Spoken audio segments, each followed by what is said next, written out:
දේවල් ගොඩක් තියෙනවා. ඒ කියන්නේ මේ ඔය පොඩි කාලයක් තියෙනවා නූල් බෝලයක් වගේ පැටලිච්ච කාලයක් තියෙනවා. හරිද? අපිට ඔක ලෙහා ගන්න හින කට්ටක් කන්න වෙනවා. මාරම තැන්වල පැටලෙනවා. කෙල වෙනවා, වැටෙනවා.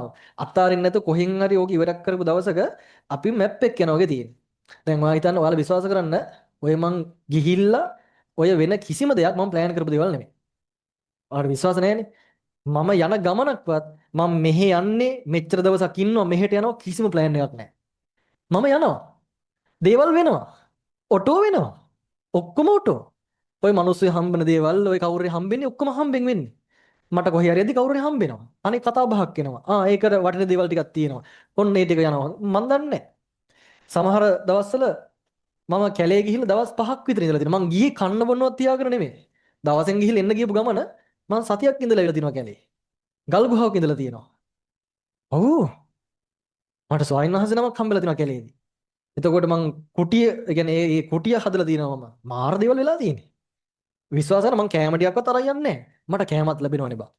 ඒ කියන්නේ මේ පහල වෙනවා වගේ එකක් නෙමෙයි මං කියන්නේ. හරිද? මට කවුරුත් එක්ක දෙයියෝ දීලා යන්නේ නැහැ. හරිද? මං සාමාන්‍යයෙන් දවසකට හරියන කෑම උස්සන්න පුළුවන් දවස් 5කට බෑ කීක බෑනේ. ඔය මේ දැන මං කියන්නේ එතකොට හොඳ නැහැනේ. මේ ඉතින් මම යද්දි මංගාව තිබ්බ කෑම ටික කෑම තිබ්බේ මම පරිප්පුඩියක් හරි මොනවා හරි බහල් ටික තමයි අරන් යන්නේ. මම ඒක හොඳට සකසලා දානයක් පූජා කරා. මේක සිරා ඕන්න අනුමත වෙනකට අනුමත වෙන්නේ. ඒ සාමාන්‍ය නිරාහාර වෙන්න සවිනාසන මට දානයක් පූජා කරන ඒක මාර පිනක්. හරිද? මම එතන දියැලක් තියෙන පහල. මෙතන ගල්නක් තියෙනවා ඉස්සරහ දියැලක් තියෙනවා. හිතා ගන්න තැන ඒතර භාවනා කරන්නේ එතන. ආසනයක් තිබ්බේ නැහැ. ආසනයක් තිබ්බේ නැහැ සවනහසට වැඩ ඉන්න මේ මං ගල් අල්ලලා තියලා මැටි විලෙන් තාලා බිම අතුරලා එහෙම පොඩි පොඩි ආසනයක් හැදුවා. ඒව පොඩි නෑ වෙන්නම් බෙව්වේ.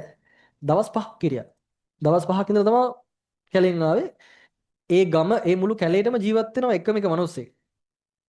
ඔයාලා අහලා ඇති දකුණු ආසියාවේ කුඩාම ගම්මානය පුළුවන් නම් හොයාගන්න. හරිද? එක මිනිස්සෙක් තාම ජීවත් වෙනවා.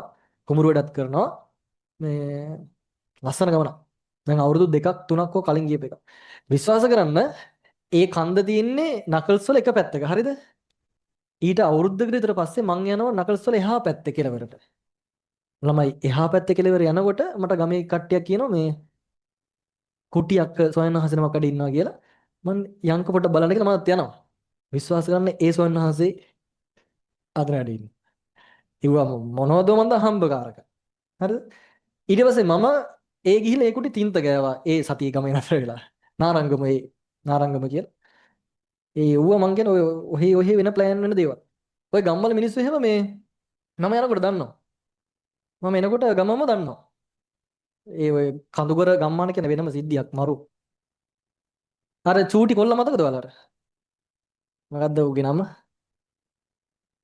මොකද්ද අදටත් කතා කරන මට කොල්ලගේ නම මතක නැහැ. සුමුදු. සුමුදු එක්ක ගමට කියලා මම වීඩියෝ දාලා තියෙනවා බලන්න. සුමුදු කොල්ලා.